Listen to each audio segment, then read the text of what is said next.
Today I'm addressing another weakness with our Escapod before starting our big trip.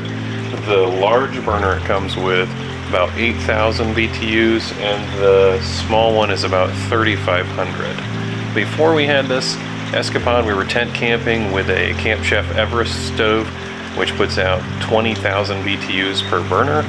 And compared to that, it seems like it takes forever, especially because several of the times we've been camping so far, it's been cold outside, and so I find we need a higher output on these burners in order to be able to cook our food in a reasonable time frame, and frankly to get pans hot enough to cook things like steak or bacon or things like this. We're going to play around a little bit here with the propane gas orifices in size. I've done some calculations and I think I ought to be able to up the burner output.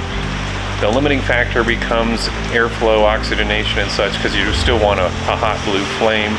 You don't want it flaming up yellow. So my goal is to get maybe 8,000 out of the small burner and maybe close to 20 out of the big burner, but we're gonna test it and see. For comparison, this is both burners on high with the stock propane orifice. So try not to mind the extra sound effects. It is pouring rain right now, but these are the orifices that we are looking at, and these control the flow of propane.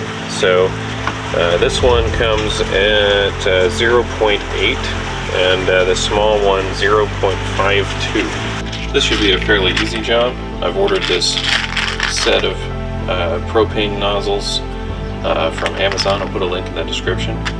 To change these out, I'm going to need a 7mm socket, and it's pretty simple. We're just going to remove the original size nozzles and then replace that with the increased size.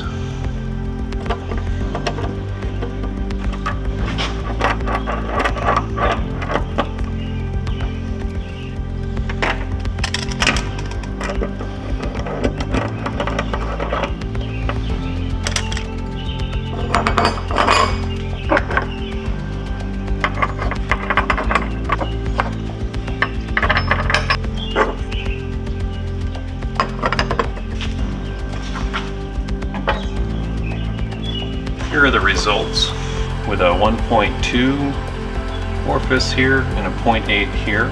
I'm happy with the flame pattern on the 0.8. Might be a little over oxygenation for our 1.2, so we might have to back that down. Going from a 1.2 to a 1.1, we're probably going to be closer to 15,000 BTUs instead of 20. Alright, so now we're still at 0.8 on this side, 1.1 on the large burner. And I really like the flame pattern there. I don't see a lot of yellow flame up. And testing this with a fry pan, for example, also yields some good results where the flames aren't coming out around the side of the pan. So I think this is what we're going to stick with. So if my calculations are right, we're looking at about 8,000 max, 8,500 maybe on the small burner, and right about 16,000 on the large burner. So hopefully this will cook much better for us going forward. So the potential downside to increasing the size of the propane jets is that it becomes more difficult to turn the burners down low for simmering.